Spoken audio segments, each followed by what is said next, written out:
Welcome. Today we're looking at Imu's powers, why the Gorosei do her bidding, and also her fatal weakness. If you're into One Piece manga or fairly caught up on the anime, you'll have no problem following along, so make sure to let me know if any of your conclusions are different to what we find in the comments. So without further ado, let's begin this with a bang, and I'll bring in our special guest, Dax, shortly to drop some nuclear chain reactions.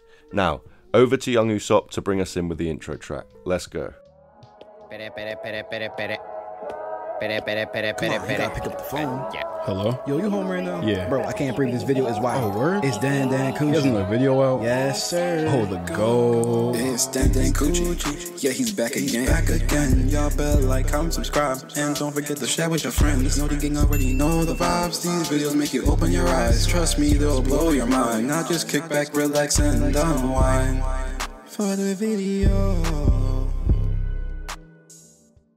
What's with Cipher looking like the Gorosei? How do Dendens change shape to match their user? And how do Vivre cards guide us to a person? It's time to solve Imu's power and another One Piece mystery. So like, sub, and let's get into this.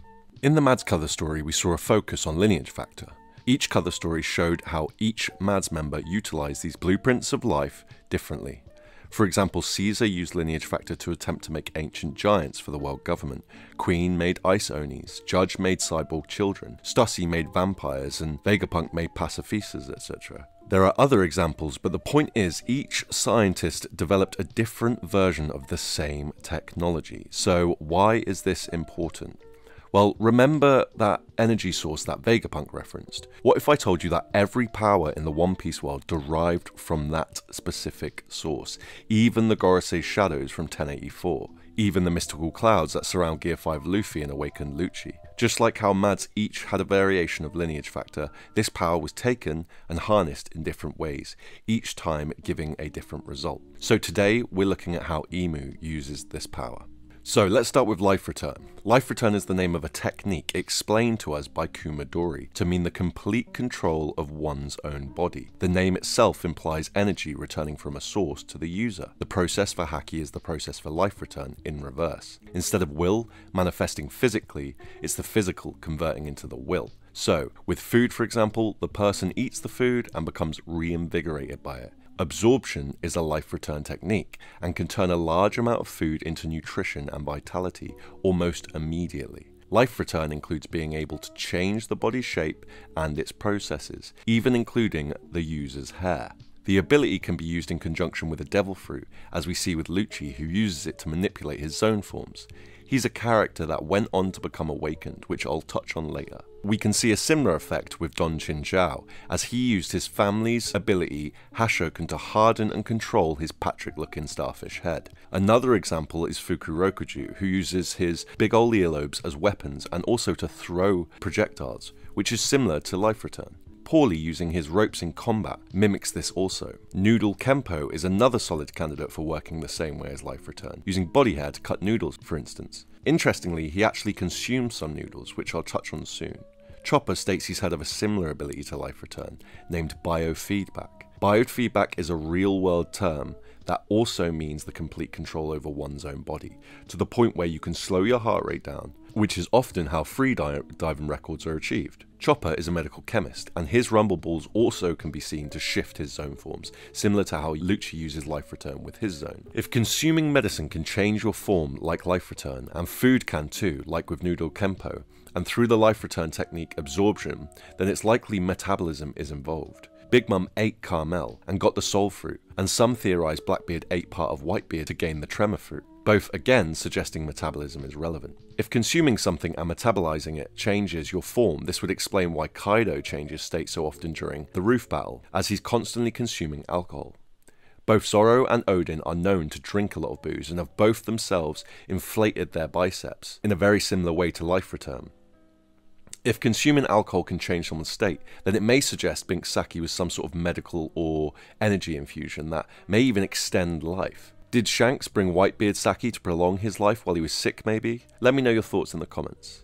Anyway, it might be that whatever the user consumes can be converted by life into strength or physical prowess. Milk was used by Brook to repair his skull and regrow a tooth. Luffy regrew a tooth but without the milk, which is weird. Another example is how devil fruits work, and most fruits shift the user's form, like life return. The change in state is also highlighted by Stroizen when he was present during Big Mom eating Carmel. He watched as he used his Koku no Mi to cut a tree log into meat. This is Oda showing us the exact opposite of what happens when Big Mom ate Carmel and inherited her power. This is because will is stored in trees in the One Piece world and Stroizen's cutting into physical meat. In other words, Big Mom is taking flesh imbued with devil fruit abilities and consuming it, turning it into her own will. Stroizen, however, is taking will in the form of a tree log and turning it into flesh. A good example of this outside of One Piece is Popeye. He eats his spinach and his muscles bulge. We see this most commonly with Luffy and Kid, who blow up like balloons after eating a load of meat, then quickly pushing themselves back down to normal size, energizing them afterwards. Luffy has interesting ties to lifespan in the story, and let's not even bring up Kid's lifespan, but yeah. Furthermore, Bonnie can often be seen eating meat in the same way Luffy and Kid do, and she's also deeply tied to lifespan through her powers. Shinobu was shown to age. Momonosuke references an age state of the fruit, so that's another interesting tie there. Maybe the type of food affects a specific aspect of the user. We touched on alcohol and meat, but we also see the babies at Punk Hazard are fed candy to make them grow. Big Mom's parents spoke about her being spoiled from a young age with candy, leading her to become big and have destructive tantrums when hungry. Also, later on, her mother figure was called Carmel, a name tied to candy, of course. Additionally, we have Sugar herself, who's particularly small for her age, and her name ties to candy. She has the physical appearance of a child, despite being 22. So here we have three characters heavily tied to sweet food, all have disproportionate bodies, and also obscure ties to youth. Let's get spicier though. You may not know this, but Sengoku, Garp, and Suru all joined the Marines in the same year. Now, what's fascinating about this is Suru and Garp are the only ones in the Navy with old grey hair. Now, Garp can constantly be seen eating, which is strongly highlighted by his new TCG card. Sengoku is the only one of the three with coloured hair, which was black of course, but mysteriously he ages quickly after retiring as his fleet admiral, and his hair immediately turns grey. From here on out, we also see him constantly eating. Weird. So again, we have ties to consumption, youth, and or aging. This could just be thematic. We see Magellan chooses to eat super spicy food despite its volatile effects, and we assume it's coincidence his fruit has a similar style to it. Or maybe they are tied and Blackbeard eats cherry pie to somehow influence will and fate through the cherry blossom. We know eating 2 devil fruits seems to unalive the user, and yet Blackbeard may have consumed some of Whitebeard to gain his fruit. However, despite all this, consuming certain things has been demonstrated to end a user's life prematurely before, particularly with medical chemistry. Medical chemistry is potentially the most overlooked facet in One Piece, and will likely become super important soon. Throughout the story, medicine is consumed, displaying different effects. Most prominently is likely Chopper, who changes his animal-human hybrid form by using rumble balls, a medicine he made himself. This is indicative of life return, as I touched on earlier. Rumble balls are highly advanced and appear to be able to achieve hybridization in a way that the world government was yet to match up until we saw Lucci's awakened form, despite multiple experiments it seems. However, an example that would end the user's life prematurely can be seen with Hero Water. It was shown in Alabasta to give a strong power-up, followed by an inevitable death. It resembled life return too, as the appearance of the guards that drank it changed. Hody Jones hit the energy steroids hard, giving him a massive power-up that also changed his appearance, made him pale, and again led to his early death. Our buddy Ivankov gives a concoction of hormones to Luffy that pretty much revives him. The downside though was it costs him 10 years of Luffy's lifespan, suggesting that if you were to abuse these hormones, you'd inevitably die from decreased lifespan, just like Hody's energy steroids and the Hero Water. Alternatively, however, when Hiruluk was dying, we saw Kureha give him medicine that prolonged his life, although not for very long. So we again see examples of consumption that changes the user's physical form and affects their lifespan, both decreasing it and increasing it in some cases. To summarise, it appears that in the One Piece world, people can consume medicine to concentrate the remaining life force into power, which in turn changes the user's physical form. Again, this is the similar process described by Cipher as life return. An interesting side note, we learn in Water 7 that ships can have a soul that appears in sprite form at the end of the ship's life. This is interesting because it echoes what we've been saying. Remaining life force is concentrated, resulting in a powerful shift in the user's form, in this case with the Mary's Klabauterman shifting from spirit to a physical sprite as the ship burned. Now, another character that ties to all of this is Lao Ji, who can concentrate his remaining lifespan to boost his physical stats to a point that he reached in his youth. He grows in size and becomes far stronger, which in the same process as we know can be achieved via life return or eating. So, what's very interesting here is that without using his ability, Lao Ji appears weak and pale. Paleness seems to be a feature of aging or a shortened lifespan in One Piece. Illness and disease are known to make people pale and affect lifespan. So, for example, tree fever causes a person to turn pale, covers them in white marks, and they often die young. Interestingly, Doc Q has the sick fruit, and he looks very old considering he's only actually 28. Amber Lead is white, and Amber Lead syndrome turns people pale white. The disease also decreases your lifespan generationally, and so may also tie into lineage factor as well. The opposite of this can be seen when some characters glow with a pink hue. We see this with Gear 2nd Luffy, Whitebeard at Marineford, and Big Mom in Wano, and each of these cases ties to lifespan. This pink sheen likely indicates the characters are in peak form and are burning their remaining lifespan quicker, whereas the pale look could represent a weak lifespan, which is evident in the diseases of the One Piece world. Now, going back to Amber Lead syndrome, it seems peculiar that there's such a disease so close to Marijois, as it's often speculated Emu, and for example the Gorosei, potentially have extended life. Maybe even the Celestial Dragons too, however we're not sure yet. The world government's biggest recent enemy, Roger, was afflicted by an illness that would have killed him prematurely, and we saw it also with Brook's original captain, Yorkie. It makes me think that Nami got pretty lucky at Drum Island, as she was very pale and not looking great at all. Luckily she was saved by Kureha, a character with a reputation for repeatedly stating she has a secret to youth.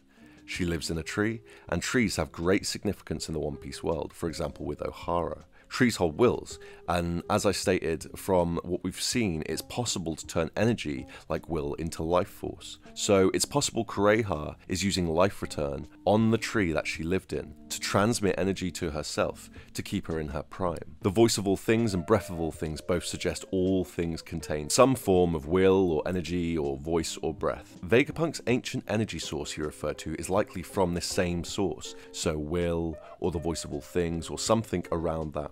In the Matrix, they refer to a similar source of energy, and they also literally name it the source. Kureha is shown to still be young and not pale, so it's interesting that despite Kureha's youthfulness, she still looks old. It could be that life return can keep you from losing strength, but does not protect a body from the aging process, which will inevitably lead to the user's death. Now, who is the only human we suspect to be older than Kureha? Emu. Someone who lives next to or atop of the Great Eve Tree, a tree that gives off light, potentially the same light we see beaming down on the throne. Also, if the user of this technique stays youthful but the body gets old, you could make a case for Emu requiring the immortal surgery, which would explain the OP's insane bounty. In 406, Kumadori introduces us to life return and mentions he gained the power from living a hermit life, which means a life of isolation. Both Kureha and Emu could certainly be said to live a hermit's life, with Kureha literally being called a mountain witch. Not only this, but Kumadori casually states it takes 2,000 years to master. Wait, what did you say, Kumadori? That's a ridiculous concept for Oda to bring up, unless someone has actually lived that long. So how has that come about? Well, it just so happens that there is someone who lived roughly 2,000 years ago, told to us in the Alabaster arc. Robin lies about the contents of the Alabaster poneglyph to Crocodile, instead seemingly reciting information she already knew about the past, or alternatively, reading some of the extra info on the poneglyph that didn't concern Pluton. Robin refers to the hero of Atreya, Mamudine. Atreya is a very niche real-world reference to a woman called the Lady of Atreya, a woman in the background of history who married a very important man and gave birth to a very great king. Her life story involves love, betrayal, and royalty, and fits many of the themes people speculate about Emu today. The name of the hero Mamudine contains the symbol Mu. That name was recently highlighted by Cobra in his last moments in the throne room, and likely ties to the name Emu. Another interesting point was actually given to me by my 19-month-old son, believe it or not, who can barely talk. His friend is Bulgarian and Romanian, and because of it, instead of saying mummy, he says mamu sometimes. Mamu is the Bulgarian term for mummy. Lady of Atreya is from the Ottoman Empire, which is in part modern-day Bulgaria. So Mamudine actually translates to Mother of Jinn.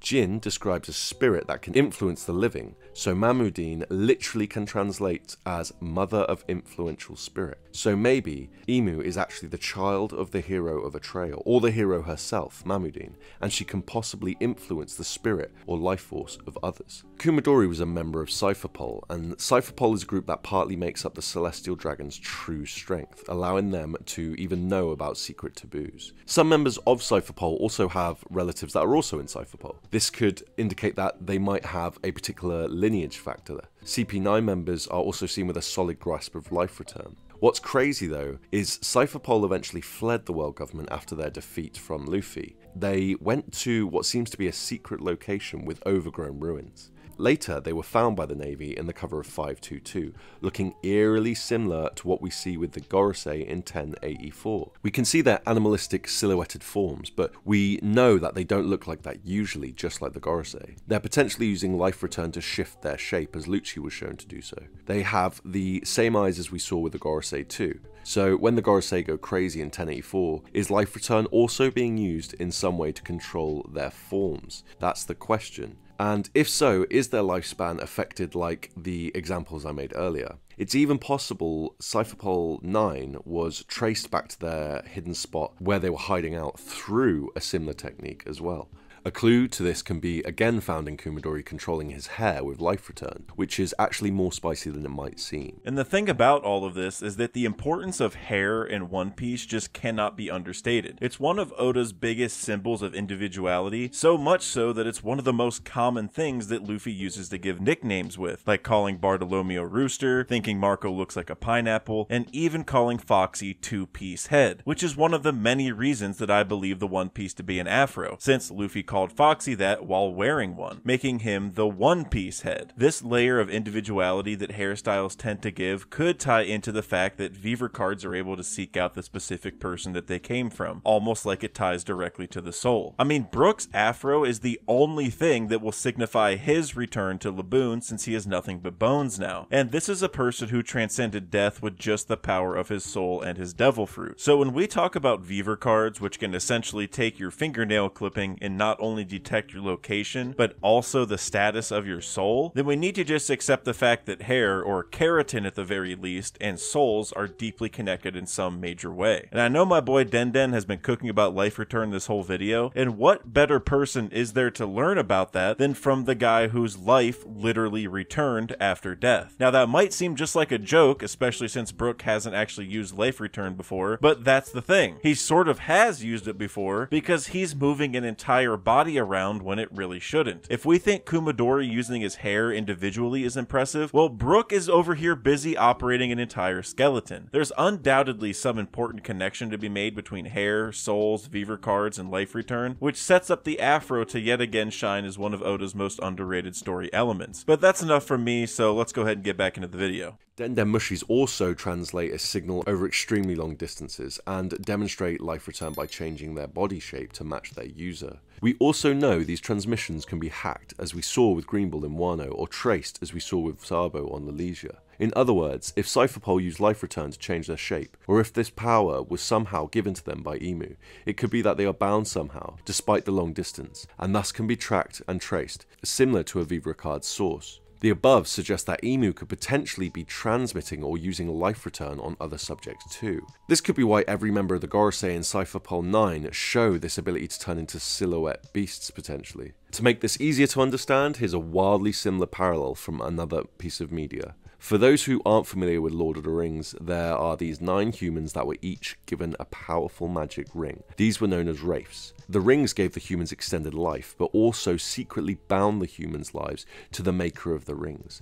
This means that they had to carry out the ring maker's bidding, no matter what. Over time, the 9 humans became more shadow-like in appearance from living extended lives, echoing the image we saw of the Holy Knights. This could be exactly what we saw with Imu and the Gorosei, and maybe also CP9's silhouettes. Not only that, but the Holy Knights were shown as shadows, and the Gorosei are suspected to make up 5 of the knights, so possibly all 9 could be wraiths, just like in Lord of the Rings. Now, this makes me wonder, do Imu's abilities have any weaknesses, clauses, or conditions? Surprisingly, something did actually stand out when I looked into this. There is a very strange condition we see now and then in One Piece, where someone's abilities stop working even if they're from a devil fruit. This condition is fear. On Long Ring Longland, people's body morph and stretch, similar to the shape-shifting seen with Life Return. Fascinatingly, Usopp and Chopper state they're scared to go on the island, and that they've developed a sickness. These are the only two characters on Long Ring Longland that are affected by the stretching environment. Additionally, we see a hare that's stretched, and hares are renowned for being timid and afraid. In contrast, we see the calm Tonji is ironically very short, perhaps further suggesting only scared people are affected. Another example is Big Mom's Devil Fruit ability. It only works on people that fear her. We see a twist on this with Sugar's Devil Fruit, which switches off when she's scared. Chopper scared Kumadori by roaring, which caused Kumadori to lose control of his hair that he'd hardened using Life Return, yet another example of fear taking effect on the body. Monet was frozen in fear by Zoro. Some less obvious examples could be what we saw recently with Kobe's Honesty Impact, which rather than being suppressed by fear, could instead be amplified by it. Garp spoke a lot to Kobe about coming in clutch, so it's possible this is what he meant. Furthermore, Vivi screams in fear, which perhaps is what caused it to start raining in the Alabasta arc. Lastly, and this isn't something I've looked into too deeply, but it's possible Usopp's lies, which sometimes come true, only come true when he's afraid. So, how do you create fear in the One Piece world? Well, the world government controls people by implementing fear through propaganda. But what about the Gorosei and Cipher, who are above these people? The Gorosei aren't scared of a phantom in the Marijois like the guards, because they know of Imu's existence already. So what are they afraid of, if that's what's required for Imu's power to work in order to make them loyal subjects?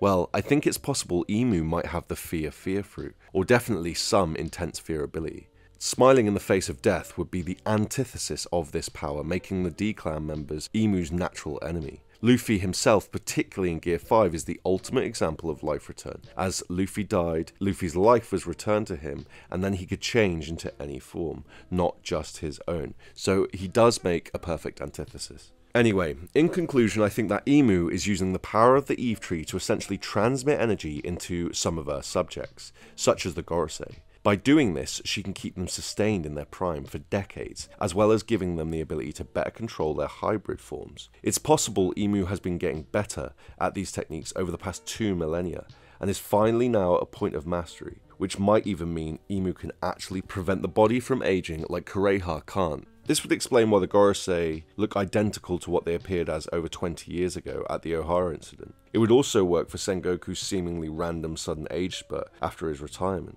Others may be able to achieve similar powers by consuming certain foods, it seems. Lastly, it's worth noting that recently Garp highlighted the importance of youth again, and many characters have brought up youth throughout the story. So maybe that's it. Imu has a secret to youth, just like Kureha. Maybe she used the Opi Nomi to make her body last longer than it should, and the Gorosei and Lucci's awakening are even likely bound to Imu in the same way. There's plenty more to build on, but for now I'm just going to leave it here.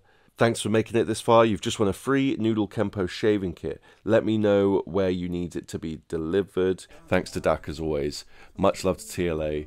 Much love to Smokey. Much love to all of everyone. Everyone, right? Let's go.